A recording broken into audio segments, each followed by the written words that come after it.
Hello everyone, welcome to my channel. In last video I have gone through the SQL syntax in detail. So if you are interested in learning that, then please check the video link in the description to watch that. In this video I will be talking about select statement, which is used to select the data from database. It allows to select the specific columns or rows or all columns and rows from one or more tables.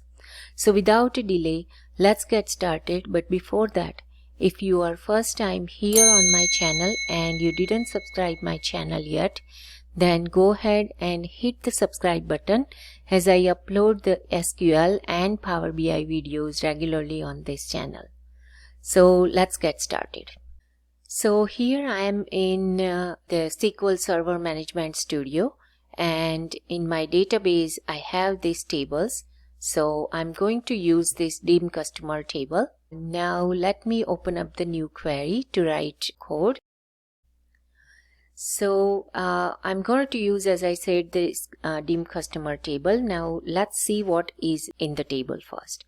So for that, let's say select, which is our statement, select command, and star. So star, when you wanted to view or get all data from the table, at that time you use a star. So select star from dim customer table. So as soon as I start typing the table name, it will give me the options here, and here is my table, so I can choose it. So dim customer. So that is just a simple code to get all columns and rows from this table. Now let's execute this so we can see the results. Execute. And as you can see here, we have all columns from the table and all rows as well. If you click on this message, you will see that how many rows you are getting. So 18,000 plus rows we are getting, and this is the timestamp. So this is very simple select statement to get all columns and rows from the table. Now let's say if we want only first name, last name, gender and email address, for example. In that case, we are going to write here select, then first name. So as I said, that as soon as we start typing here, it will give us options. So first name, comma, last name, comma, gender, comma, and email address. Okay, and let's execute it again. And now we can see we have only 4 columns which we asked for. And if we click on the message, again all rows as our previous results, but with the specific columns. Now let's say you wanted to filter the rows as well. In that case, we need to use a where clause. So in the second line, let's use a where clause. So where the last name is equal to, let's say choose anything like Mehta. So last name, and then in single quote Mehta.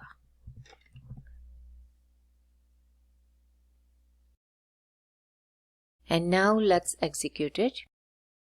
And now you can see that we have, let's check the message. So we have only 88 rows instead of 18,000 plus rows. So this way we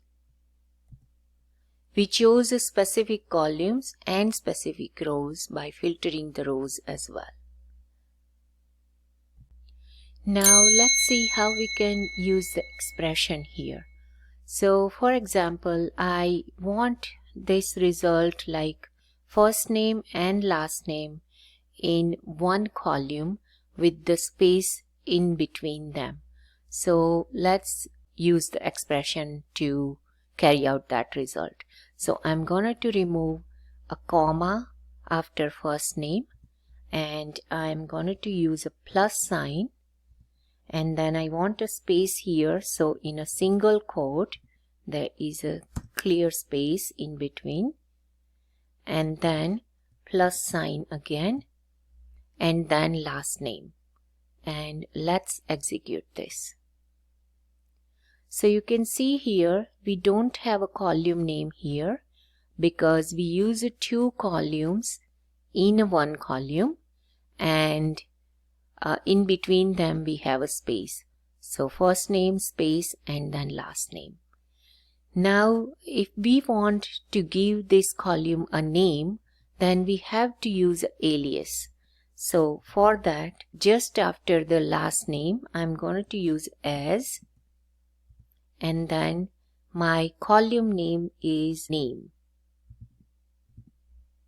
and that's it. And let's execute it.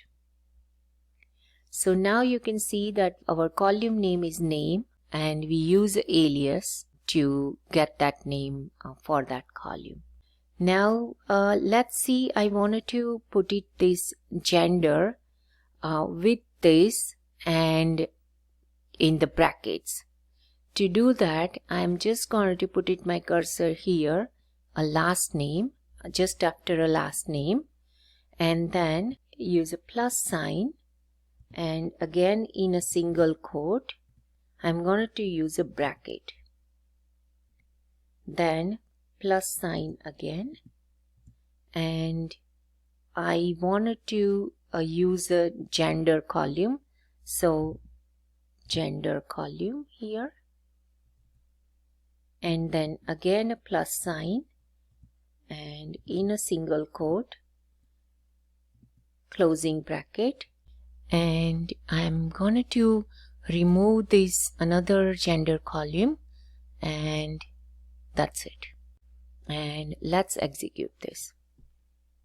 So now you can see we have a name column showing up, first name, last name, and then in bracket gender.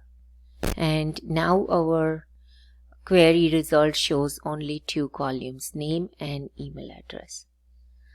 So guys, here we use alias as well, and we use expressions to carry out the result as we want. Now you notice that from this example that you can be flexible about how you format your query code. For example, you can write each clause or the entire query on a single line, or break it over multiple lines. In the most database systems, the code is case sensitive, and some elements of T-SQL language are optional, including the where keyword as mentioned previously, and even a semicolon at the end of the statement. So consider the following guidelines to make your code easily readable, and therefore it's easier to understand and debug. So capitalize T-SQL keywords like select, from, as, and so on. Now start a new line for each major clause of the statement. That is also a standard. If the select list contains more than a few columns, expressions, or aliases, consider listing each column on its own line. So for example,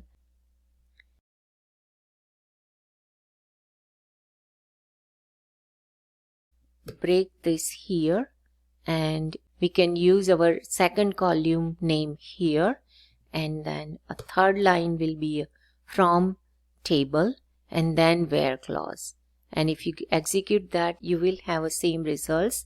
However, if there is any error and you need to go through your code, then this code will be easier to understand and readable. So guys, this is all about select statement and formatting queries in this video.